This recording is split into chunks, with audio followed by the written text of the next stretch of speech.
பூக்களின் கருவறையில் பிறந்தவள் நீயா?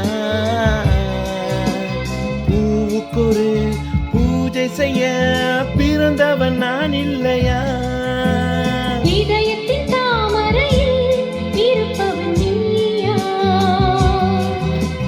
தாமரைக்குள் வீடு கட்டி தந்தவள் நான் இல்லையா?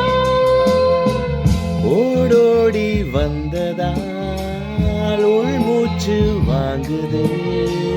உன் மூச்சில் அல்லவா என் மூச்சும் உள்ளது. ஒன்றானது ஒரு காதல் தேவதை பூமியில் வந்தாள். ஒரு காதல் காவியம் கையோடு தந்தாள். கல்லூரும் காலை வேளையில் ஒரு காதல்